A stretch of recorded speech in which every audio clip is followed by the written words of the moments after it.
24 लाख बच्चों ने नीट का एग्जाम दिया और वो नीट का एग्जाम देने के बाद एमबीबीएस की सीट्स कितनी है? 1 लाख। तो वो उन बच्चों के लिए क्या है जो नीट का एग्जाम क्वालिफाई नहीं कर पाए और वो एमबीबीएस की सीट नहीं ले पाए। उनके लिए पैरामेडिकल कोर्सेज हैं, आर्ट्स के कोर्सेज या किसी भी कोर्स के साथ सिविल सर्विसेज की तैयारी पैरेलली कराते हैं सर। आप पैरेलली तैयार करवा रहे हैं? बिल्कुल, हम यूपीएससी की ट्रेनिंग दे रहे हैं उनको। तो जो बच्चे कॉमर्स साइड के हैं, क्या उनके लिए सीए की प्रिपरेशन कराने का काम आप लोग यहाँ कर रहे हैं? बिल्कुल कर रहे हैं, साथ साथ पैरेलली चल रहा है। प्रैक्टिकल एक्सपोजर देने की कोशिश की जा रही है। प्रैक्टिकल के साथ साथ थियरी के साथ साथ उसको इंडस्ट्री एक्सपोजर के साथ साथ हम उसको ऐसा तैयार करेंगे और जॉब भी लगवाएंगे। कंपनियां कहती हैं कि हमें बच्चा वो चाहिए जिस बच्चे को काम करना आता हो। उनको लाइव प्रोजेक्ट्स पे काम मिलेगा और वो कंपनी के साथ मिल के इन प्रोजेक्ट्स पे काम करेंगे, इंटर्नशिप करेंगे, आगे प्लेसमेंट कराएंगे। आप देखिए कि इंडिया में एविएशन सेक्टर बहुत बूम पे है, उसमें इतनी जॉब्स हैं कि लोगों को पता ही नहीं है। फोनिक्स यूनिवर्सिटी में अभी हमने बीबीए एविएशन शुरू किया है। BBA aviation? हाँ जी, उसमें बच्चा ग्राउंड स्टाफ की जॉब पा सकता है। एग्रीकल्चर पढ़ने का मतलब दिमाग में आता है खेती करनी है, वो खेती तो उसके लिए पढ़ाई करने की आवश्यकता है। मशरूम्स की खेती कर रहे हैं, एलोवेरा लगा रहे हैं, ये कर रहे हैं ना। क्योंकि 2 चीजें हैं वो कभी खत्म नहीं होनी, खाना अनाज। जो बच्चा चाहता है मैं खाना बनाने में बहुत अच्छा हूँ, वो इस फील्ड वो बने ना शेफ, उसको सिखाएंगे।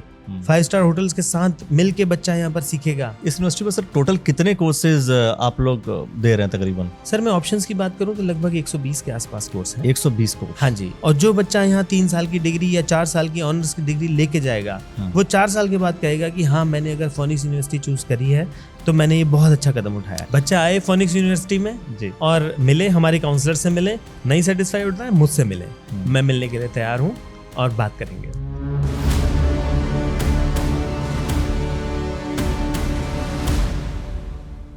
दोस्तों आप सभी को नमस्कार, मेरा नाम अखिलेश है और आप देख रहे हैं द न्यूज वाला नेटवर्क। आज हम करियर वाला के इस सीरीज में बात करने वाले हैं कि आखिर 12वीं की क्लासेस एग्जाम हो गए हैं। अब एग्जाम के बाद बच्चे सोच रहे होंगे ना आप लोग कि क्या करें आगे चल करके, किस कोर्स में एडमिशन लें। अच्छा, मेरी तो कैपेसिटी ये है, घर के लोग तो ये बोलते हैं, पड़ोसी ये बोलता है। अब पड़ोसी जो कुछ भी बोलता है, हम आपसे उनसे जानकारी देने की कोशिश करेंगे जो ऑलरेडी इन सब चीजों से बाहर निकल गए, जिन्होंने इंटरनेशनल लेवल पे जाकर के बहुत सारे कॉन्फ्रेंसेस अटेंड करी, उसमें पार्टिसिपेट किया और आज फोनिक्स यूनिवर्सिटी में प्रो वाइस चांसलर के पद पर हैं डॉक्टर मनीष पांडे जी। आपका बहुत बहुत स्वागत करता हूं मैं। नमस्कार व्यूअर्स, सबसे पहले मैं आपका धन्यवाद देना चाहता हूं कि मुझे इस टॉपिक पे बात करने के लिए बुलाया गया है। और शुरुआत आपने बहुत अच्छी करी कि जो है बच्चे आज की समय में जो है बहुत दबाव महसूस करते हैं, क्योंकि माता पिता का दबाव तो है ही, साथ में जो सोसाइटी है, समाज का दबाव बहुत ज़्यादा है। उनको ये दिखाना है कि मतलब माँ बाप को ये दिखाना है कि हमारा बच्चा ये कर रहा है, वो कर रहा है, ताऊ परेशान कर रहे हैं, चाचा परेशान कर रहे हैं, फूफा ऐसा बोल रहे हैं। मतलब इस तरह का दबाव साइकोलॉजी में अगर मैं देखूं तो बच्चों के ऊपर बहुत रहता है। तो ये बहुत अच्छा टॉपिक आज आपने सेलेक्ट किया है और बहुत अच्छा लगेगा आपसे बात करते हुए। और मैं चाहूँगा कि जो हमारे ऐसे बच्चे हैं जो अभी 12वीं का एग्ज़ाम दे के अपने करियर की प्लानिंग कर रहे हैं, उसको हम सही मार्गदर्शन दे सकें। तो सर शुरुआत करते हैं। सवाल सर यही है कि क्या जो बच्चे 12वीं करके निकल रहे हैं, निकलने के बाद बच्चा, अब स्ट्रीम बहुत सारे हैं, कोई आर्ट कॉमर्स में जाने की बात है, कोई टेक्निकल फील्ड में जाना चाहता है, कोई शॉर्ट टर्म करके कुछ आगे करना चाहता है, कोई प्रोफेसर बनना चाहता है सर। तो स्ट्रीम बहुत सारे हैं बट बच्चे कंफ्यूजन में रहते हैं। कैसे चूज करें कि उसको राइट पाथ कौन सा है, कौन सा स्ट्रीम उसके लिए बहुत बेहतर है सर? सबसे पहले तो इसमें हम ये चाहते हैं कि बच्चे जो है थोड़ा सा समय अपने आप को दें। अभी प्रेशर बहुत है, तो शांत दिमाग से सोचें और ये जज करें अपने आप के अंदर कि मुझे करना क्या है ज़िंदगी में। जो आज डिसाइड करेंगे वो अगले 25-30 सालों तक काम आने वाला है। बिल्कुल। तो जल्दीबाजी में या किसी के कहने सुनने पर कम से कम ये ना हो कि वो ऐसा कोई डिसीजन ले ले जो उसके अगले 30 साल खराब कर दे। तो सबसे पहला प्राइमरी चीज़ ये हम ये कहते हैं कि खुद को पहचानिए, अपनी स्ट्रेंथ को देखना है, अपनी वीकनेस को देखना है और उस स्ट्रेंथ और वीकनेस को कैलकुलेट करते हुए भविष्य को डिज़ाइन करना है। और वो डिज़ाइन होगा कैसे? उसमें हम जैसे आपने साइंस, कॉमर्स, आर्ट्स, अलग अलग स्ट्रीम्स की बात करी, तो हम एक के बाद एक स्ट्रीम करके लेते जाएंगे और थोड़ी थोड़ी बात करके कोशिश करेंगे कि बच्चों को हम गाइड कर सकें। तो सर जैसे साइंस की अगर हम बात करते हैं, क्योंकि जनरल क्या होता है, एक तो सबसे पहला जो टेंशन होता है बच्चों को, माँ बाप ज़्यादा प्रेशराइज करते हैं कि तू भाई साइंस पढ़। हाँ। बच्चा कहता है कि भाई मुझसे नहीं हो पा रहा मैथ, मुझसे नहीं हो पा रहा है फिजिक्स, मुझसे नहीं हो पा रही है केमिस्ट्री, मुझे बायोलॉजी समझ में नहीं आ रही है। हाँ, मतलब बेसिकली वो साइंस में जाना नहीं चाहता। बिल्कुल सही बात है। और बहुत से ऐसे बच्चे होते हैं जिनको अंक अगर आप दिखाओ बहुत सारे ऐसे आ जाएं, वो कहते हैं मुझे समझ में नहीं आ रहा कैलकुलेशन क्या है क्या चीज़ नहीं है, अलजेब्रा समझ में नहीं आ रहा है। अब क्या होता है फिर बच्चे वो चले जाते हैं कि भाई उन्हें आर्ट पढ़ना है, सिंपल सी पढ़ाई करना शुरू कर देते हैं। लेकिन सिंपल तो कुछ भी नहीं है, बिल्कुल। हर चीज़ का अलग अलग कॉन्सेप्ट है और हर किसी चीज़ में अपने अलग अलग तरीके से आगे बढ़ सकते हैं बच्चे। लेकिन अब बात यह है कि बच्चा जो है किस तरीके से डिसाइड करे कि उसको कॉमर्स में जाना चाहिए स्टार्टिंग में, 12th के बाद ही वो कॉमर्स सेगमेंट्स में चला जाए, साइंस में चला जाए, आर्ट में चला जाए, किस में जाए फिर? एक ये अवधारणा मैं आप लोगों की खत्म करता हूँ, मतलब व्यूअर्स की, हाँ हाँ हाँ कि ये कमजोर बच्चा है या ब्रिलियंट बच्चा है। हाँ। मैंने अपनी लाइफ में देखा कि हर बच्चा अपने लायक बहुत अच्छा कर जाता है। मतलब बहुत 5-10% का ऐसा होता होगा जो नहीं कर पाए या अपने लेवल से नीचे रह पाए, लेकिन हर बच्चा अपने लेवल पर अच्छी मेहनत करके उस मुकाम को पा सकता है जो उसने डिसाइड किया है। अब वो डिसीजन होगा कैसे? अब हम बात करते हैं सबसे पहले जो पीसीएम ग्रुप का बच्चा है, फिजिक्स केमिस्ट्री मैथ्स, क्योंकि साइंस आपने बोला तो साइंस में 2 है, जूलॉजी बॉटनी केमिस्ट्री और फिजिक्स केमिस्ट्री मैथ्स।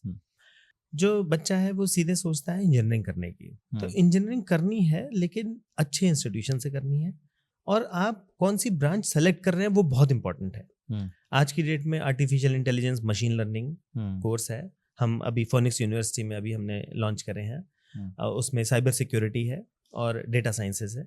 तो ये लेटेस्ट, क्योंकि अभी आप देखते होंगे हर सारा सिस्टम ये आर्टिफिशियली इंटेलिजेंट होता जा रहा है। बिल्कुल बिल्कुल। चाहे वो घर की मशीन हो, चाहे वो एसी लगा हुआ हो, और ऑटो ड्रिवन कार्स आ रही हैं। तो और जितनी भी इंडस्ट्रीज हैं सारा जो है वो रोबोटिक्स उसमें चलता जा रहा है। बिल्कुल। तो हम अब बच्चे को क्या चाहिए कि लेटेस्ट टेक्नोलॉजी पे रहना है, क्योंकि अगर ओल्ड टेक्नोलॉजीज पे रहेगा तो वो मात खा जाएगा, पीछे रह जाएगा।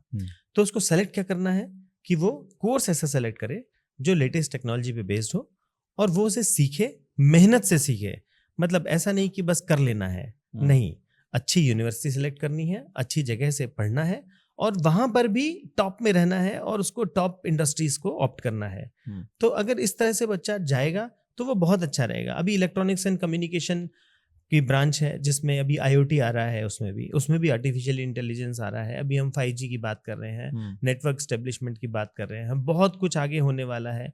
अभी चाइना से इंपोर्ट बंद हो गया है, सेमीकंडक्टर चिप्स जो है वो इंडिया में बनने वाली हैं, और बड़ी बड़ी इंडस्ट्रीज चाइना छोड़ के इंडिया में आ रही हैं।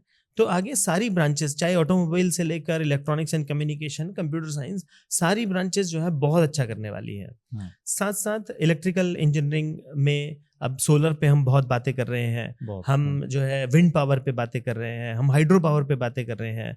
तो इन सारे कोर्सेज में अगर बच्चा बहुत अच्छा करता है और अच्छा पढ़ के अच्छी जगह नौकरी पाना चाहता है तो वो कुछ भी सेलेक्ट करे, लेकिन वो अच्छा करे, अच्छा पढ़े।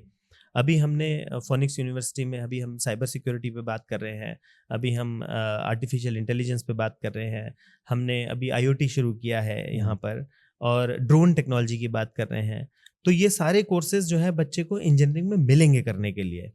और अभी क्योंकि हम यूनिवर्सिटी हो गए, हम 15 साल से हम कॉलेज थे, अभी जैसे ही हम यूनिवर्सिटी कन्वर्ट हुए हैं तो अब हम नई टेक्नोलॉजीज लॉन्च कर रहे हैं, नई लैब्स स्टैब्लिश कर रहे हैं, और जो है नई टीचिंग फैकल्टी के साथ हम लेटेस्ट टेक्नोलॉजी पे बच्चे को ट्रेनिंग देने के उसमें आ गए हैं, लेवल पे आ गए हैं। जैसे सर अब हम AI की बात कर रहे हैं या इलेक्ट्रिकल की बात कर रहे हैं, किसी भी सेगमेंट्स की हम बात कर रहे हैं, वो सारी चीजें एक टीचिंग जो एकेडमिक सेक्शन का जो काम होता है वो अलग हो गया। हाँ जी। लेकिन बच्चा जब बाहर निकलता है, हाँ, बच्चे का जो माइंडसेट है वो कहीं ना कहीं वो रहता है कि भाई पढ़ने के बाद करियर है कि नहीं है। हाँ बिल्कुल है, या उसमें स्कोप है या नहीं है, जॉब स्कोप है या नहीं है, बिजनेस स्कोप है या नहीं है। बिल्कुल। तो ये जो चीजें पढ़ा रहे हैं आप, हाँ, जो सब्जेक्ट्स जो आप पढ़ा रहे हैं, ये सभी सब्जेक्ट्स में क्या ट्रेनिंग मतलब उसको प्रैक्टिकल एक्सपोजर देने की कोशिश की जा रही है?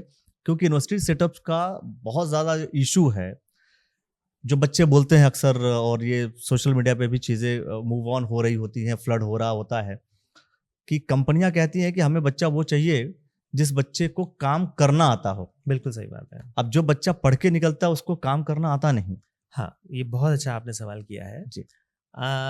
अभी व्यूअर्स ने L&T का नाम सुना होगा। जी, L&T L&T, इंडिया में टॉप 10 कंपनीज में है। राइट राइट, अभी हमने L&T के साथ टाई अप किया है, ओके, जिसमें हम जो मैकेनिकल, सिविल और इलेक्ट्रॉनिक्स, इलेक्ट्रिकल के बच्चे होंगे, उनको हम L&T के साथ मिल के कोर्सेज देंगे। मतलब L&T के लोग आके हमारे यहाँ पढ़ाएंगे, उनका सब्जेक्ट्स हमारी करिकुलम में हमने ऐड कर दिए हैं और उनको लाइव प्रोजेक्ट्स पे काम मिलेगा और वो कंपनी के साथ मिल के इन प्रोजेक्ट्स पे काम करेंगे, इंटर्नशिप करेंगे, आगे प्लेसमेंट कराएंगे। मतलब L&T के जो स्टाफ मेंबर्स होंगे, हाँ, जो वहाँ पर जो काम कर रहे होंगे, वो आकर के यहाँ पर कुछ पार्ट्स बिल्कुल क्लासेस लेंगे। करिकुलम के अंदर हमने ऐड कर दिया है। अच्छा, करिकुलम में ही ऐड हो गया। करिकुलम में ही हमने ऐड कर दिया जी। है। साथ में कंप्यूटर साइंस की मैं बात करूं, AI/ML या साइबर सिक्योरिटी जो भी हम बात कर रहे जी। हैं, सिमेंट्रिक्स के साथ हमने टाई अप किया है। ओके, सिमेंट्रिक्स का जो करिकुलम है वो हमने अपने करिकुलम में ऐड कर दिया है। उनके लोग हमारे कैंपस में आएंगे और वो यहाँ आके बच्चों को लाइव प्रोजेक्ट्स पर ट्रेनिंग देंगे। उनके क्लाउड पे बच्चे प्रैक्टिकल कर सकते हैं और उनके क्लाउड पर, हाँ जी, वही इंटर्नशिप कराएंगे, वही प्लेसमेंट कराएंगे। तो इस तरह से बहुत सारी चीजें अभी हमने ऐड ऑन करे हैं। तो वो जो है, आप जैसा बच्चा यहाँ फुटफॉल होगा, जब बच्चा यहाँ आएगा हम उनको बताएंगे कि आपका जो करियर पाथ है वो कैसे डिजाइन होगा। करेक्ट। अभी हम साइंस की बात कर रहे थे, साइंस के बारे में आपने PCM की बात की। सवाल ये है कि जो बच्चा आर्ट्स करके आ रहा है, हाँ, वो क्या करेगा सर? आर्ट से पहले आप सर बायोलॉजी छोड़ गए। हाँ, बायोलॉजी की बात करनी हाँ, है, बट हाँ ठीक हाँ, है, बायोलॉजी को लेकर। हाँ, तो मैं जूलॉजी, बॉटनी, केमिस्ट्री, क्योंकि साइंस हम कवर कर लेते हैं। करेक्ट।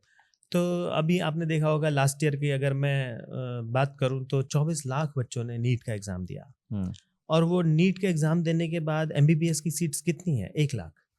तो बाकी 23 लाख क्या करेंगे जिंदगी में? भटकेंगे तो नहीं, कुछ ना कुछ तो उनके लिए भी है। तो वो उन बच्चों के लिए क्या है जो नीट का एग्जाम क्वालिफाई नहीं कर पाए और वो MBBS की सीट नहीं ले पाए, उनके लिए पैरामेडिकल कोर्सेज हैं। और अभी मेडिकल में अगर आप इंडिया में बात करें या फॉरेन कंट्रीज में बात करें, कोरोना के बाद जो पैरामेडिकल है उसका बहुत स्कोप है। चाहे वो नर्सिंग ले लीजिए, चाहे वो ऑपरेशन थिएटर टेक्नोलॉजी, रेडियोलॉजी ले लीजिए या एक्सरे टेक्नीशियन ले लीजिए, ये सारे कोर्सेज इतना बढ़िया उठे हैं और इतना अच्छा इसमें उन्होंने फ्लरिश किया है। जॉब्स बहुत अवेलेबल हैं। एक्चुअली करना क्या है कि भाई वो कोर्स करें जिसमें नौकरी मिल जाए ना। तो इन सारे जॉब्स में ऐसा है कि बस आप कोर्स कीजिए और आपके पास नौकरी है हाथ में। पैरामेडिकल के बहुत सारे इंस्टीट्यूट्स जो है ओपन भी हुए। हाँ, वो इसीलिए ना, क्योंकि जॉब्स हैं। मतलब प्राइवेट हॉस्पिटल से लेकर गवर्नमेंट तक सब जगह, गवर्नमेंट में भी नर्सिंग की बहुत सारी पोस्ट निकल रही हैं और हर साल निकल रही हैं। तो मतलब अगले 5 साल 10 साल के अंदर तो मेडिकल कोर्सेज में ऐसा बूम है कि बस आप कोर्स करिए, एक कोर्स चूज कर लीजिए, और चाहे वो ऑपरेशन थिएटर टेक्नोलॉजी हो, चाहे वो रेडियोलॉजी हो, चाहे वो एक्सरे टेक्नीशियन हो, चाहे वो नर्सिंग हो, GNM हो, हम लोग सब फोनिक्स में करा रहे हैं ये सारे कोर्सेज। और हॉस्पिटल्स के साथ हमारे टाई अप हैं, बच्चे को लाइव भेजते हैं। जो हॉस्पिटल 100 बेडेड हॉस्पिटल्स हैं और उनमें बच्चा जाता है, वहाँ प्रैक्टिकल एक्सपोजर लेता है, डॉक्टर्स के साथ मिल के काम करता है और इस तरह से जब वो सीख के बाहर निकलता है तो उसके लिए जॉब हाथ में होती ही होती है। तो फिर पैरामेडिकल कोर्सेज में बच्चे अगर एडमिशन लें तो फोनिक्स यूनिवर्सिटी में क्यों एडमिशन लें सर? बाकी सारे जो इंस्टीट्यूशंस हैं। हाँ, तो ये तो मैं बता रहा हूँ कि देखिए, बेस्ट ऑफ द बेस्ट देने के लिए प्रैक्टिकल एक्सपोजर जरूरी है। सिर्फ थ्योरी पे तो बात नहीं रह सकती ना। अब बच्चे को पढ़ा दिया एनाटॉमी, लेकिन अब एनाटॉमी के अंदर क्या क्या है, इंजेक्शन कैसे लगाएगा, बोतल कैसे चढ़ाएगा, या एक्सरे कैसे होता है, और या अल्ट्रासाउंड कैसे होता है, जब तक वो अल्ट्रासाउंड मशीन पे काम नहीं कर लेगा तब तक कैसे सीख लेगा। तो वो जो प्रैक्टिकल एक्सपोजर है हम यहाँ देने की कोशिश कर रहे हैं, हॉस्पिटल के साथ टाई अप करके और अपने यहाँ भी लैब स्टेब्लिश करके। ओके, तो ये सारी चीजें जो है पैरामेडिकल्स के लिए भी चीजें, आप प्रैक्टिकल प्लस थ्योरेटिकल सारी चीजें जा रही हैं। हाँ जी। और साइंस की बात हमारी हो गई, अब हम आर्ट्स पे आते हैं। हाँ जी, बिल्कुल। आर्ट्स वालों के लिए कुछ स्कोप है? एक तो स्कोप इसलिए पूछ रहा हूँ क्योंकि एक तो कॉन्सेप्ट ना सोसाइटी में बना हुआ है। हाँ, जो मैंने आपको बोला सबसे पहले कि पेरेंट्स सीधा बोलते हैं बेटा तू साइंस पढ़, और अब बच्चे ने साइंस नहीं पढ़ा तो बोले आर्ट पढ़ के करेगा क्या? तो वो भ्रम जरा दूर कर दीजिए कुछ। हाँ, तो अब ऐसा है, देखिए, सबसे पहली बात तो है सिविल सर्विसेज जी। हम लोग फोनिक्स यूनिवर्सिटी में आर्ट्स के कोर्सेज या किसी भी कोर्स के साथ सिविल सर्विसेज की तैयारी पैरेलली कराते हैं सर। आप पैरेलली तैयार करवा रहे हैं? बिल्कुल, हम UPSC की ट्रेनिंग दे रहे हैं उनको। तो बच्चा जब यहाँ ज्वाइन करता है किसी भी कोर्स में और उसका ड्रीम है कि मेरे को IAS PCS बनना है, तो हम उसको पैरेलली यहाँ पर उसकी क्लासेस चलाते हैं और बच्चे को इस तरह से प्रिपेयर करते हैं कि वो थर्ड ईयर तक पहुंचते पहुंचते वो अपना करियर डिजाइन कर ले, वो यूपीएससी निकाले, अगर आईएएस की तैयारी कर रहा है तो आईएएस, पीसीएस या किसी भी लेवल पर वो गवर्नमेंट जॉब निकाले और उसको ऑप्ट करे। साथ साथ अभी हमने क्या किया है कि हमने national education policy phoenix university में शुरू करी है। नेशनल एजुकेशन पॉलिसी में बच्चा अपनी ऑनर्स की डिग्री बना सकता है। अब आप ऐसे सोचिए कि कर तो वो बीए रहा है लेकिन उसको मशरूम कल्टीवेशन में इंटरेस्ट है, तो हम उसको फर्स्ट ईयर में तैयार कर देंगे कि उसका एक कोर्स ऐड कर दिया ना हमने नेशनल एजुकेशन पॉलिसी के तहत, वो फर्स्ट ईयर में मशरूम कल्टीवेशन भी सीखेगा, वो फर्स्ट ईयर में टैली भी सीख सकता है, वो फर्स्ट ईयर में होटल मैनेजमेंट में फूड प्रोडक्शन भी सीख सकता है। वो अगर उसका जो है कॉमर्स में इंटरेस्ट रहा होगा कभी, लेकिन क्योंकि वो बीकॉम में नहीं है, वो तो बीए में आ गया, तो वो क्या करेगा? लेकिन हमारे यहाँ क्या है, ऑप्शन हमने दिया है, वो टैली सीख सकता है। तो हम बच्चे को इस तरह से प्रिपेयर कर रहे हैं नेशनल एजुकेशन पॉलिसी 2020 के तहत कि वो बच्चा खाली ना बैठे, वो कुछ ना कुछ यहाँ से लेके जाए, कुछ नहीं तो एंटरप्रेन्योर बन जाएगा, अपने काम शुरू कर सकता है, जॉब पा सकता है। अगर वो यूपीएससी में नहीं निकला तो क्या? हाँ, सवाल यही होता है। सवाल ये है ना। हाँ, बिल्कुल। तो क्या, तो हम उसके अंदर इतनी चीजें भर देंगे कि वो अपना काम शुरू कर सकता है, वो प्राइवेट जॉब पा सकता है, कुछ नहीं तो बीए करने के बाद 20-25 हजार की। आप समझ लीजिए कि अगर कोई भी बच्चा चाहे बीकॉम का है, बीए का है, अगर वो टैली सीख गया तो सर बहुत कमी है जो अच्छे से टैली जानते हो, अच्छे से, जो बिल्कुल सही है ना। मतलब एक अकाउंट्स का बंदा अगर हम ढूंढने निकलते हैं और वो उसने बीकॉम करा हुआ है लेकिन उसे टैली नहीं आती, हम इंटरव्यूज करते हैं और बच्चे से पूछते हैं बेटा टैली आती है, तो कहता है नहीं, वो कहता है हाँ सर थोड़ी थोड़ी आती है, सीखा तो था, बेसिक आता है। तो बेसिक नहीं, पूरा हमने उसको एक्सपर्ट बनाना है। तो हम इस दिशा में काम कर रहे हैं कि बच्चा चाहे किसी भी स्ट्रीम से हो, वो बीए से हो, बीकॉम से हो, साइंस से हो। अब आप सोचिए उसने बीएससी जूलॉजी बॉटनी केमिस्ट्री में एडमिशन लिया, लेकिन उसका इंटरेस्ट तो एग्रीकल्चर ड्रोन टेक्नोलॉजी में है, तो मैं उसे सिखा रहा हूँ ना यहाँ ड्रोन टेक्नोलॉजी, वो जाएगा। ये नेशनल एजुकेशन पॉलिसी, जो नई एजुकेशन पॉलिसी बनी हमारी, हाँ जी, इसमें ये चीज ऑलरेडी एड ऑन कर दी गई है कि इतना फ्लेक्सिबल बना दिया गया है कि बच्चा कोई भी हो, किसी भी स्ट्रीम का हो और किसी भी चीज को ऑप्ट करके पढ़ाई कर सकता है। बिल्कुल, लेकिन अभी ये यूनिवर्सिटीज ने ऑप्ट नहीं किया है। अच्छा। बहुत सारी यूनिवर्सिटीज ने करिकुलम तो बना लिया है, लेकिन इतने वाइड एंगल पर कोई नहीं सोच रहा है जो हम लोग सोच रहे हैं यहाँ फोनिक्स यूनिवर्सिटी में। हम चाहते हैं कि बच्चा यहाँ से ऐसा सीख के जाए कि वो अगर गवर्नमेंट जॉब नहीं मिल रही है तो वो खाली ना बैठे, वो घूमता ना रह जाए, वो इतना तो कमाई लेगा कि वो खुद अपने पैरों पे खड़ा हो सकता है और खा सकता है। तो हमारी कोशिश यही है कि हम बीए, बीएससी, बीकॉम, चाहे वो कुछ भी कर रहा हो, लेकिन साथ साथ ऑप्शनल सब्जेक्ट्स के रूप में हम उसे इतना दे दें कि वो बहुत अच्छा कर जाए अपनी लाइफ में। मतलब जो नई शिक्षा नीति बनी है, हाँ जी, इसकी आप तारीफ करेंगे फिर? जी, अरे बहुत अच्छा है, लेकिन समझना बहुत मुश्किल है। आप समझिए, इम्प्लीमेंट करना मुश्किल है, इम्प्लीमेंट कर दीजिए तो चलाना मुश्किल है। कैसे दे देंगे आप इतने सारे ऑप्शंस, कैसे इतनी लैब्स डिजाइन कर लेंगे, कैसे इतनी फैकल्टी रख लेंगे, लेकिन हम कर रहे हैं। हमने इस दिशा में फोनिक्स यूनिवर्सिटी ने कदम बढ़ाया है और हम ये सारी चीजें करके दिखाएंगे। और जो बच्चा यहाँ 3 साल की डिग्री या 4 साल की ऑनर्स की डिग्री लेके जाएगा, वो 4 साल के बाद कहेगा कि हाँ, मैंने अगर फोनिक्स यूनिवर्सिटी चूज करी है तो मैंने ये बहुत अच्छा कदम उठाया है। इस यूनिवर्सिटी में सर टोटल कितने कोर्सेज आप लोग दे रहे हैं तकरीबन? सर मैं ऑप्शंस की बात करूं तो लगभग 120 के आसपास कोर्स हैं। 120 कोर्स? हाँ जी, वो इस तरह से हैं कि जैसे बीबीए प्रोग्राम है जी। अब बीबीए प्रोग्राम में हमने इस तरह से डिजाइन करा है कि अभी आपने सिर्फ सुना होगा HR, फाइनेंस और मार्केटिंग, लेकिन मैनेजमेंट सिर्फ इतना नहीं है। मैनेजमेंट में बहुत कुछ है। अब कोर हो गया है। कोर जैसे आप समझिए कि सप्लाई चेन मैनेजमेंट, करेक्ट। अब इतने मॉल्स खुल रहे हैं, इतना ऑनलाइन मार्केटिंग हो रही है, वो सप्लाई चेन कैसे मैनेज होती है, करेक्ट। जो वो प्रोडक्ट है वो खेत से उठ के सीधे पैकेजिंग तक पहुंच के मॉल तक कैसे पहुंच के सेल हो रहा है, तो वो किसमें सीखेगा बच्चा? वो जब स्पेशलाइज्ड कोर ब्रांच में जाएगा, जब वो सप्लाई चेन मैनेजमेंट सीख लेगा। ठीक है, तो हम इस तरह एविएशन की बात कर रहे हैं।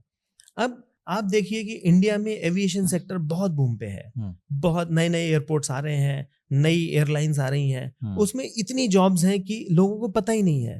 अब वो कैसे जाएगा वहां तक, उसको पहुंचने का रास्ता कौन दिखाएगा? वो हम दिखाएंगे। फोनिक्स यूनिवर्सिटी में अभी हमने बीबीए एविएशन शुरू किया है। बीबीए एविएशन, हाँ जी, उसमें बच्चा ग्राउंड स्टाफ की जॉब पा सकता है। बहुत सारी जॉब्स हैं। अभी नोएडा इंटरनेशनल एयरपोर्ट बन रहा है जी। उसमें आप बिलीव नहीं करेंगे, लगभग 5-6 हजार वैकेंसीज आने वाली हैं फ्रेशर्स के लिए। तो वो कैसे होगा? 24 आवर ऑपरेशनल है, 3 शिफ्ट में बच्चे काम करेंगे हाँ, तो कैसे करेंगे, क्योंकि जॉब्स आ रही हैं। यूपी में बहुत सारे एयरपोर्ट शुरू हुए हैं, ऑल ओवर इंडिया जो है नए नए एयरपोर्ट्स आ रहे हैं, तो वहाँ क्या है, वैकेंसीज तो आएंगी ना। तो उसके लिए एक जो टीम है वो तैयार करनी पड़ेगी, बच्चों को तैयार करना पड़ेगा, और वो बच्चों को हम तैयार करके उसको इस लेवल पे लेके जाएंगे कि वो जॉब पाले। तो पूरी प्रिपरेशन आपकी बिल्कुल प्रैक्टिकल एक्सपोजर को देखते हुए है, बिल्कुल कि बच्चों को प्रैक्टिकल एक्सपोजर मिले, ताकि बच्चा जब यहाँ पर आए, फोनिक्स यूनिवर्सिटी में पढ़ाई करेगा वो, तो साथ में प्रैक्टिकली वो चीज़ों को ऑब्जर्व कर रहा है, सीख रहा है, और फिर वो जाकर के जॉब रेडी हो जा रहा है। बिल्कुल सेम ऐसा ही करने वाले हैं। प्रैक्टिकल के साथ साथ, थियरी के साथ साथ, उसको इंडस्ट्री एक्सपोजर के साथ साथ हम उसको ऐसा तैयार करेंगे और जॉब भी लगवाएंगे। तो ये हमारा प्लेसमेंट ड्राइव जो होती है वो होती रहे। बिल्कुल, प्लेसमेंट ड्राइव्स यहाँ चल रही हैं, और भविष्य में जब ये टीम तैयार होगी स्पेशलाइज कोर्सेज के साथ, तो उनका भी प्लेसमेंट कराएंगे। मैं समझता हूँ कि बिल्कुल क्लीन और क्लियर बात कि आप लोग के पास सारी इन्फॉर्मेशन आ रही है। सर, कोई और स्ट्रीम, कुछ नया और भी हाँ, आप डिलीवर कर रहे हैं? अभी हम बहुत इंपॉर्टेंट चीज छूट रहे हैं जी। एग्रीकल्चर। जी, एग्रीकल्चर में आप समझिए कि आप सारा टेक्नोलॉजी का टाइम है। अभी जो पुराने स्टाइल में जो हम खेती किया करते थे वो सब खत्म हो रही है, क्योंकि हाइब्रिड होता जा रहा है सब।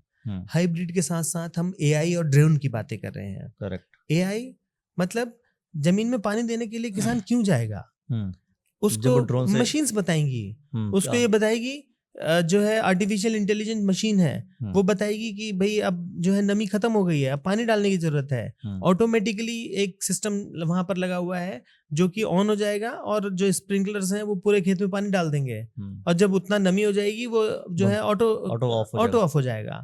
बिल्कुल। अभी सीड्स और जो पेस्टिसाइड्स है उसका छिड़काव हाथ से करता है, बीमारियां लगती हैं, नाक में कपड़ा बांध के छिड़काव करना पड़ता है। अब तो ड्रोन्स आ गए ना, ड्रोन बताएंगे। अब बच्चा, वो जो हमारा किसान है वो किनारे खड़ा हुआ है और वो ड्रोन ऑपरेट करके डाल रहा है।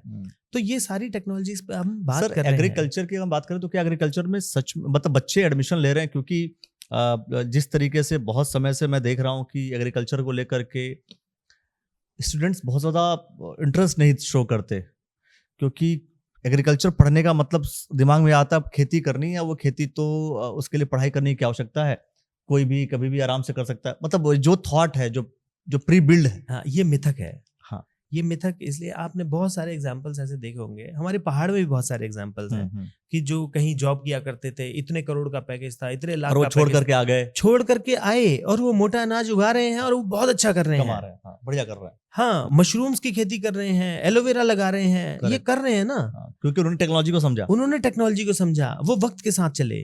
अब आप समझिए कि पहले नोकिया के फोन आते थे, हाँ, कोडक का कैमरा आता था। आप तो जर्नलिज्म से हैं। हाँ, बिल्कुल। कोडक का रील वाला कैमरा आता था, वो क्यों खत्म हो गया? कंपनी खत्म हो गई, क्योंकि उसने अपडेट नहीं किया अपने आप को। हजारों करोड़ की कंपनी खत्म हो गई। क्यों? क्योंकि टेक्नोलॉजी के साथ नहीं चले। टेक्नोलॉजी के साथ चलेंगे तो वो एजुकेशन में भी सेम है। एजुकेशन में भी अगर टेक्नोलॉजी के साथ चल पाएगा, बच्चा लेटेस्ट टेक्नोलॉजी को सीख पाएगा, तो बहुत कुछ है करने के लिए। एग्रीकल्चर में बहुत सारी चीजें ऐसी हैं, क्योंकि 2 चीजें हैं वो कभी खत्म नहीं होनी, खाना, अनाज। करेक्ट। ये कभी खत्म नहीं होना है, हमेशा होना है। तो अभी जो ब्रांचेस आगे चलने वाली हैं वो थ्रू आउट एग्रीकल्चर और फूड टेक्नोलॉजी, ये चलेगा ही चलेगा। अब फूड टेक्नोलॉजी में इतना नहीं है कि सिर्फ खाना ही है, उसमें बेकरी भी है। आप देखिए ब्रिटानिया है, बड़ी बड़ी इंडस्ट्रीज हैं जो बेकिंग बिस्किट्स बना रही हैं, ब्रेड, मैगी बन रही है, और जो है पैक्ड फूड आ रहे हैं। तो वो कैसे आएंगे, वो कैसे बनेगा, उसके लिए इंडस्ट्रीज ग्रो कर रही हैं, क्योंकि आगे तो पैक्ड फूड ही चलने वाला है ना। हर कोई जॉब में है तो हर कोई पैक्ड फूड, फॉरेन में तो ये कल्चर है, सब पैक्ड फूड लाते हैं, माइक्रोवेव में गर्म करते हैं और सीधे खा लेते हैं। वो कल्चर तो इंडिया में भी धीरे धीरे आएगा ना। तो वो उसके लिए क्या, कौन लोग चाहिए? उनके लिए एग्रीकल्चर और फूड टेक्नोलॉजिस्ट चाहिए। जैसे सर फूड्स में भी मैं बात कर रहा हूँ, इसमें क्या होता है कि बहुत से लोग जो इंटेक आजकल फूड इंटेक जो कर रहे हैं हम लोग, हाँ जी, वो बहुत सारी चीजें ऐसी मिक्स हो जा रही हैं उसके अंदर, बोलते हैं भाई खाना भी आपको शुद्ध नहीं मिल रहा है। हाँ, है ना? तो ऐसी कोई टेक्नोलॉजी, ऐसा कोई सिस्टम जिससे कि हम ऑर्गेनिक खेती कर सकें, और चूंकि अगर मान लीजिए हम टेक्नोलॉजी का इस्तेमाल करते हुए खेती कर लें, हाँ, और उसके अंदर हम केमिकल पेस्टिसाइड्स डाल करके अनाज उगा करके हम किसी को खिला भी रहे हैं, तो सबकी लाइफ भी स्पॉइल होती है, मतलब खराबी होती है पूरी तरीके से, जिंदगी खराब हो रही है ना? हेल्थ पे पूरा प्रभाव पड़ता है। क्या ऐसी कोई टेक्नोलॉजी, ऐसा कोई सिस्टम डेवलप हो सकता है कि हम ऑर्गेनिक खेती कर सकें और सबको शुद्ध खाना, बढ़िया खाना खिला सकें? सर ऑर्गेनिक खेती तो कर रहे हैं लोग, कर रहे हैं लोग, बट लेकिन ये मोस्टली लोग नहीं कर रहे हैं। हाँ, तो वो तो मैक्सिमम देखिए, जो बड़े बड़े उसमें मैं जाऊंगा नहीं, क्योंकि हाँ। वो तो सरकार को देखना है। हाँ। ठीक है, कि लोग जो है जो ये केमिकल्स और ये पेस्टिसाइड्स का इस्तेमाल, नकली दूध बना रहे हैं। हाँ।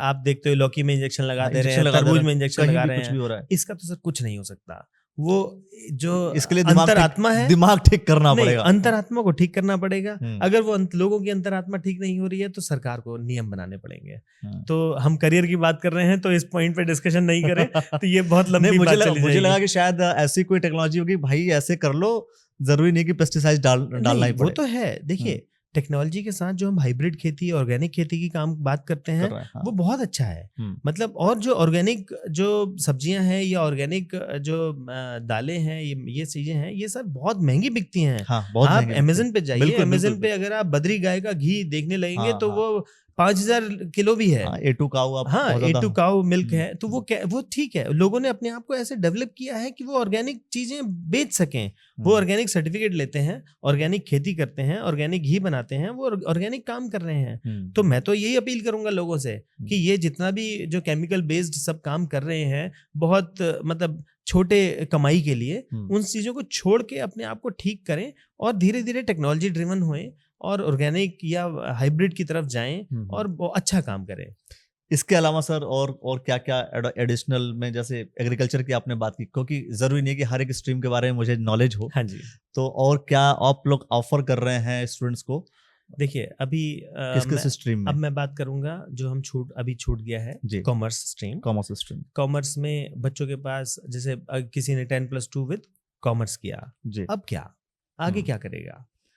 तो उसके लिए सर हमारे पास ऑप्शंस हैं। फोनिक्स यूनिवर्सिटी में बीबीए के बारे में बता चुका हूँ, बीकॉम के बारे में बताना चाहता हूँ।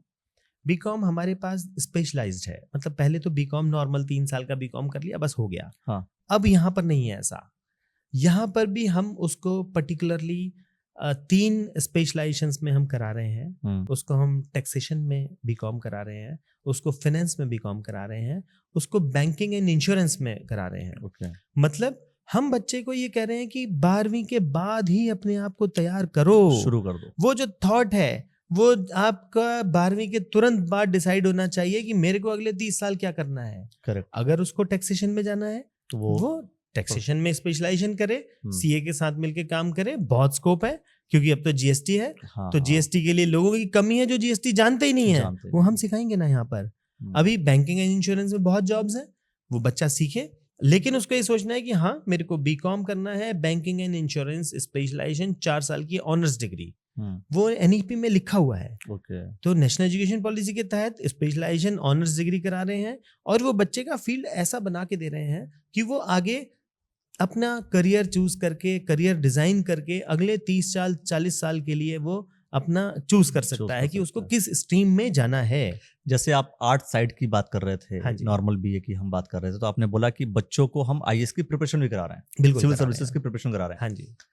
तो जो बच्चे कॉमर्स साइड के हैं, क्या उनके लिए सीए की प्रिपरेशन कराने का काम आप लोग यहाँ कर रहे हैं? बिल्कुल कर रहे हैं, साथ साथ पैरेलली चल रहा है। पैरेलली चलेगा। बच्चा ऑप्ट करेगा कि मुझे ये सीखना है, हम उसको ऑप्शन में देंगे ना साथ में, वो सारे कोर्सेज पैरेलली चलेंगे। बच्चा हमें बताएगा, उसका करियर काउंसलर्स हैं, क्लासेस शुरू हो जाएंगे उसके, करियर काउंसलर्स हैं, उनके साथ बैठे। मैं खुद करियर काउंसलिंग करता हूँ। बच्चा जो कंफ्यूज है वो फोनिक्स यूनिवर्सिटी में आए, बोले पांडे सर से मिलना है, और पेरेंट्स के साथ आए, उनके साथ बैठेंगे, बात करेंगे, उनका करियर पाथ डिजाइन करेंगे, उनकी सुनेंगे। सबसे पहले तो बच्चे के मन से निकालना है ना कि वो क्या करना चाहता है, थोपना नहीं है। ये नहीं बताना है कि बेटा ये कर, नहीं, आप क्या करना चाहते हो, उसमें बेस्ट क्या कर सकते हो, वो हम देने वाले हैं। कई बार सब बच्चा कंफ्यूज होता है कि मुझसे तो जो चाहे वो करवा लो। हाँ, उसके लिए भी नहीं, उसके भी तरीके हैं, बहुत डिफिकल्ट हो जाता है। देखिए, हजारों बच्चे मैं पढ़ा चुका, हजारों बच्चों से मिल चुका, तो बच्चों की साइकोलॉजी पता चल जाती है कि बच्चा क्या सोच रहा है, किस मूड में है, क्या करना चाहता है। तो वो हम पढ़ते हैं, स्टडी करते हैं, उसके बाद उसका करियर डिजाइन करते हैं। अभी एक और चीज हम छोड़ रहे हैं, होटल मैनेजमेंट जी। अब ये जो हॉस्पिटैलिटी सेक्टर है उसमें भी बहुत सारी जॉब्स हैं, बिल्कुल, और ये इंटरेस्ट का फील्ड है। हाँ। जो बच्चा चाहता है मैं खाना बनाने में बहुत अच्छा हूँ, वो इस फील्ड वो बने ना शेफ, उसको सिखाएंगे। 5 स्टार होटल्स के साथ मिल के बच्चा यहाँ पर सीखेगा। हमारे होटल्स के साथ टाई अप हैं, बच्चा यहाँ उनका करिकुलम पढ़ेगा, वहाँ सीखेगा। अलग अलग जो है चाहे वो कॉन्टिनेंटल, इंडियन, थाई, चाइनीज, सारा सिखाएंगे। यहाँ फूड प्रोडक्शन लैब है, वो बच्चा यहाँ पर सीखेगा। सीखने के बाद वो बहुत अच्छा शेफ हो सकता है, फ्रंट ऑफिस में जा सकता है। उसको स्मार्ट बच्चा होगा, इंग्लिश अच्छी उसकी तैयार कराएंगे। जो बच्चा फ्रंट ऑफिस में जाना चाहता है उसको कंप्यूटर की नॉलेज देंगे, सॉफ्टवेयर की नॉलेज देंगे जो कि बुकिंग से रिलेटेड होते हैं। बच्चा फ्रंट ऑफिस की जॉब कर सकता है, हाउसकीपिंग की जॉब कर सकता है, और ऐसे बहुत सारे होटल में बार टेंडर हो सकता है। जगलिंग सीख ले और सर आराम से 25-30 हज़ार की जॉब तैयार है। उसको 6 महीने सीखनी है जगलिंग और वो बार टेंडर हो सकता है। तो ये बहुत सारे फील्ड्स हैं जो बच्चों को पता नहीं होते हैं। करेक्ट। बच्चा आए, बात करे, हमारे काउंसलर से बात करे, मुझसे पर्सनली मिले, उनके ट्रैक डिजाइन करेंगे, उनको जॉब्स दिलाएंगे और अच्छी पढ़ाई कराएंगे। ये सबसे बड़ी बात है कि फोनिक्स यूनिवर्सिटी के प्रो वाइस चांसलर खुद कह रहे हैं कि अगर कोई बच्चा कंफ्यूज है, जो बच्चा डिसाइड नहीं कर पा रहा है कि किस पाथ को चूज करे, वो आकर के डायरेक्ट मिल सकता है। हाँ बिल्कुल, मेरे पास आए और सीधे बोले सर पांडे सर से मिलना है, मेरे को करियर के बारे में बात करनी है। हाँ। तो मैं उसको समझने के लिए पूरा तैयार हूँ। नहीं, जिस हिसाब से आप बता रहे हैं मुझे लगता है कि बच्चा क्लियर तो होकर के चला जाएगा यहाँ से। वैसे तो मेरी कोशिश तो हर इंटरव्यू में यही रहती है कि 60-70% बच्चा इस इंटरव्यू से सीख जाए जी, और अपना करियर पाथ बनाने में उसे जो है सहायता तो मिले। मैं समझता हूँ कि इस यूनिवर्सिटी में आपने जिस तरीके से कोर्स डिजाइन आपने किया हुआ है, बच्चा एक बार आएगा और सब कुछ सीख करके चला जाएगा। जॉब रेडी, सब कुछ का मतलब ये कि जिस स्ट्रीम में आ रहा है वो, जिस स्ट्रीम में आ रहा है उस स्ट्रीम को पूरी तरीके से पढ़ के जा रहा है। बिल्कुल, जिस स्ट्रीम को उसने चूज किया है वो हाँ। ये हम उसके साथ आधा घंटा बैठे, उसका करियर पाथ डिजाइन करें, उसको पूरे 3 साल उस पर मेहनत करें, 4 साल उस पर मेहनत करेंगे और उसको उस स्ट्रीम का जॉब दिलवाएंगे। प्लस गवर्नमेंट जॉब के लिए प्रिपरेशन जो हो सकती है वो भी आप करा रहे हैं। एग्जैक्टली, गवर्नमेंट जॉब, इंडस्ट्री के साथ टाई अप, उसका जो है करिकुलम इंडस्ट्री के साथ पढ़ेगा, इंडस्ट्री के साथ इंटर्नशिप करेगा, प्लेसमेंट करा रहे हैं जी। एक साथ एक चीज और छोड़ रहे हैं हम जी, जो मैं इसमें जोड़ना चाहता हूँ। ये सब तो हो गया जी, लेकिन उसका इंटरेस्ट, हाँ, कि मेरे को करनी तो यूपीएससी की तैयारी है, हाँ, लेकिन सर मुझे म्यूजिक में बहुत इंटरेस्ट है। यूपीएससी और म्यूजिक का कॉम्बिनेशन कैसे करेंगे? बिल्कुल कर सकता है। अगर वो कहता है कि सर मेरे को जाना तो मेरे को मैनेजमेंट में है, मतलब मेरे को कॉर्पोरेट में जाना है, एचआर, लेकिन मुझे खाना बनाने का शौक है, तो एक तरफ उसको वो पढ़ाई जो भी कर रहा है, हाँ वो तो कराएंगे ही कराएंगे, लेकिन उसका जो पैशन है वो उसे छोड़ने नहीं देंगे। वो अपने पैशन को कैरी करेगा और उसमें भी अच्छा करेगा, अपने करियर के लिए भी अच्छा करेगा और अपने पैशन को भी जिंदा रखेगा। और पैशन का प्रोफेशन में बदल जाए कुछ पता भी नहीं चलता। बिल्कुल सही बात है। 1 साल के बाद उसे लगा कि नहीं, मैंने तो बीबीए एचआर मैंने लिया था, लेकिन मैं होटल में जाऊंगा। सर मुझे ये अच्छा लग रहा है कि मैं जो है, क्योंकि फर्स्ट ईयर में उसने लैब कर ली है फूड प्रोडक्शन की, करेक्ट, लेकिन उसे फर्स्ट ईयर के बाद समझ में आता है कि सर एचएम में ज्यादा फायदा लग रहा है मुझे, चला जाए। ये ऑप्शन है उसके पास, वो अपनी ब्रांच चेंज कर सकता है, वो चूज कर सकता है। नेशनल एजुकेशन पॉलिसी में यही तो फायदा है कि हम उसका करियर भी देखें और उसका पैशन भी देखें और उसके साथ साथ उसके 30 साल 35 साल संवार दें और जो है उसको अपने पैरों पे खड़ा होने का मौका दें और वो बहुत अच्छा अपने करियर में करे। तो मैं समझता हूँ कि हर एक स्ट्रीम के बारे में, जितने स्ट्रीम के बारे में सर ने बताया उसके बारे में आपने सुना, समझा और बहुत अच्छी तरीके से आपने समझ लिया होगा कि अगर आप आते हैं तो आने के बाद आपको जिस स्ट्रीम में आप जाना चाह रहे हैं उसमें भी इतना फ्लेक्सिबिलिटी कि भाई कोर्स में एडमिशन ले लिया, लेने के बाद आपका पैशन भी फॉलो करवाने का काम ये यूनिवर्सिटी कर रही है। बिल्कुल करेंगे। बच्चा आए फोनिक्स यूनिवर्सिटी में जी और मिले, हमारे काउंसलर से मिले, नहीं सेटिस्फाई होता है मुझसे मिले, मैं मिलने के लिए तैयार हूं और बात करेंगे। चलिए दोस्तों, आप पूरे इस पॉडकास्ट को लेकर के क्या कुछ कहना चाहते हैं, कुछ सवाल अगर आप करना चाहते हैं तो वो भी आप कमेंट सेक्शन में कर दीजिए। उन सवालों को लेकर के सर के साथ हम दोबारा बैठेंगे और कोशिश करेंगे कि उन सवालों के जवाब जो है हम बच्चों को दे पाएं। सर बिल्कुल बिल्कुल, आप जो है कमेंट सेक्शन में जो भी सवाल पूछना चाहते हैं करियर से रिलेटेड वो पूछें, वो सवाल मेरे तक आएंगे और अगर हम वीडियो से जुड़ सके अगली बार फिर उन सवालों को लेंगे, नहीं तो हम कमेंट सेक्शन में ही आपको जवाब देने की कोशिश करेंगे। और बहुत आपको ये इंटरव्यू पसंद आया है तो आप आके पर्सनली मिल सकते हैं। चलिए तो दोस्तों, देखते रहिएगा आप द न्यूज़ वाला नेटवर्क और करियर वाला सीरीज के बारे में क्या कुछ कहना चाहते हैं आप जरूर प्रतिक्रिया दीजिए और जुड़े रहे अब तक आप हमारे साथ। इसके लिए बहुत बहुत शुक्रिया, बहुत बहुत धन्यवाद। धन्यवाद सर। धन्यवाद। नमस्कार व्यूअर्स।